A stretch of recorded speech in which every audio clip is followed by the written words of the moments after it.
मी इयत्ता 7वीत शिकते. माझ्या शाळेचे नाव विद्या मंदिर पनोरे व माझ्या कथेचे नाव प्रीतमच्या आयुष्याला वळण देणाऱ्या बाई. दुसरीच्या वर्गावर ती बाई नेहमीप्रमाणे हजेरी घेत होत्या. जोशी, कुलकर्णी, देशपांडे, पाटील या नावांमध्ये प्रीतम लुथरा हे वेगळे नाव बाईच्या चटकन लक्षात आले.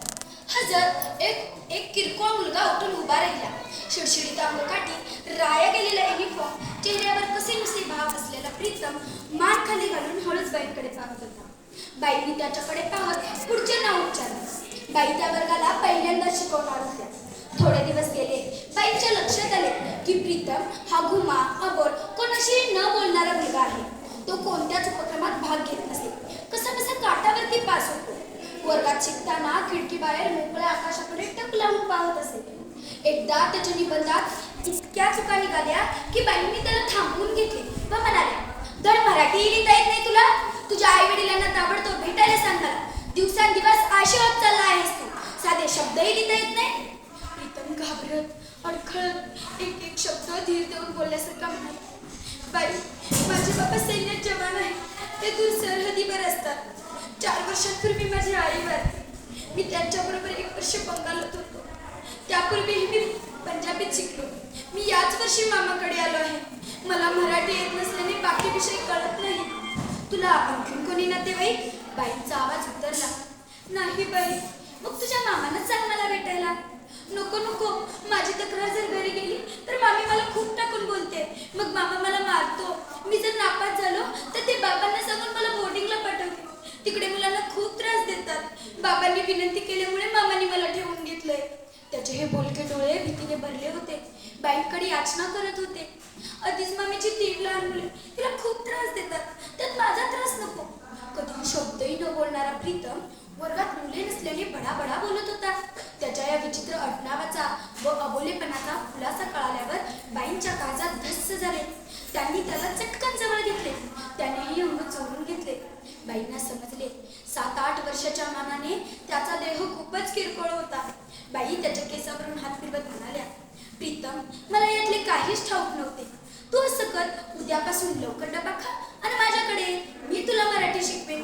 प्रीतम सुट्टीच्या दिवशी बाईंच्या घरी जाऊ लागला. बाईंच्या घरी फक्त बाई व त्यांच्या आई अशा दोघीच राहायच्या. बाईंनाही वडील नव्हते. त्यामुळे पोरपणाचे काही धागे त्यांना प्रीतम जवळ खेचत गेले. पुढे त्याची भाषा सुधारली. त्याचा नंबर 10च्या आसपास येऊ लागला. त्याचे बाबा त्याच्या मामांना पैसे पाठवत होते म्हणून ते त्याला खायला घालत होते. पण आपण घरात नको आहोत ही जाणीव मुलांना चटकन होते. बाईंचे 4 शब्दही त्याला हवेसे वाटायचे. बाईंचे कोणतेही काम तो अगदी आनंदाने करायचा. बाईही त्याला एखादा खास पदार्थ द्यायच्या. पुढे 2 वर्षानंतर बाईंचे लग्न ठरले.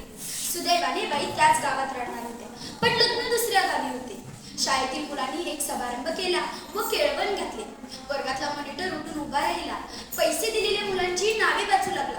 त्यात प्रीतमचे नाव अर्थातच नव्हते. प्रीतम हळूच उठला व बाईंजवळ गेला. त्यांच्या हातावर एक लहानसा पुडका ठेवला. बाईंनी तो उघडला. त्यात 2 जुन्या खडे पडलेल्या बांगड्या व एक अर्धी अत्तराची बाटली होती. सर्वजण त्याच्यावर हसू लागले. पण बाईंनी त्या बांगड्या चटकन हातात चढवल्या व अत्तर मनगटावर लावून मुलांना वास घेण्यास सांगितले व विचारले, सुगंधी आहे ना? मुले हो म्हणाली. प्रीतम म्हणाला, बाई, या बांगड्या, हे अत्तर, या सर्व काही वस्तू माझ्या आईच्या आहेत. या वस्तू माझ्या आईची शेवटची आठवण आहे. माझ्याकडे पैसे नव्हते ना, म्हणून या वस्तू मी तुम्हाला भेट म्हणून दिल्या. बाई म्हणाल्या, तुझी ही भेट मला खूपच आवडली. प्रीतमचा चेहरा उजळला. पुढे तो चांगल्या रीतीने मॅट्रिक झाला. हॉस्टेलला जाऊन 12वी पूर्ण केली. त्याला NDA मध्ये प्रवेश मिळाला. तो हे सर्व काही बाईंना पत्राने पाठवत असे. तो दरवर्षी बाईंना पत्र पाठवत होता. पण संसाराच्या व्यापामुळे बाईंना काही उत्तर पाठवणे काही शक्य नव्हते. पुढे तो मध्यंतरी त्याचे बाबा गेल्याचेही त्यांनी बाईंना पत्राने पाठवले. पुढे तो सेकंड लेफ्टनंट म्हणून नियुक्त झाला. त्याने बाईंना पुण्याला येण्यासाठी विशेष आमंत्रण तिकिटासह पाठवले. स्टेशनवर हातात फुले घेऊन उभारलेला प्रीतम आता खूपच मोठा व भरदार दिसत होता. आता बाईच त्याच्या खांद्याखाली येत होत्या. त्या दिवशी प्रीतमने आईच्या जागेवरती बाईंना बसवले. जेव्हा प्रीतमच्या छातीवरती बिल्ला लावला गेला तेव्हा बाईंनी जोरात टाळ्या वाजवल्या. पुढे 4 वर्षानंतर प्रीतमच्या लग्नाची पत्रिका तिकिटासह बाईंच्या हाती पडली. बाई मोठ्या आनंदाने लग्नाला गेल्या. इतर नातेवाईकांशी बाईची ओळख करून देताना प्रीतम आपल्या बायकोला म्हणाला, या बाई माझ्या एकमेव नातेवाईक आहेत. या बाई आज जर इथे नसत्या तर कॅप्टन प्रीतम रुद्रा हा अस्तित्वातच नसता. दोघांनी जोड्याने बाईंचा आशीर्वाद घेतला. प्रीतम बाईचा हात हातात घेत म्हणाला, बाई, मुलगा म्हणून मला तुम्ही केव्हाही हाक मारा, मी धावत येईन. अशी ही प्रीतमच्या आयुष्याला वळण देणाऱ्या बाईंची कथा. धन्यवाद.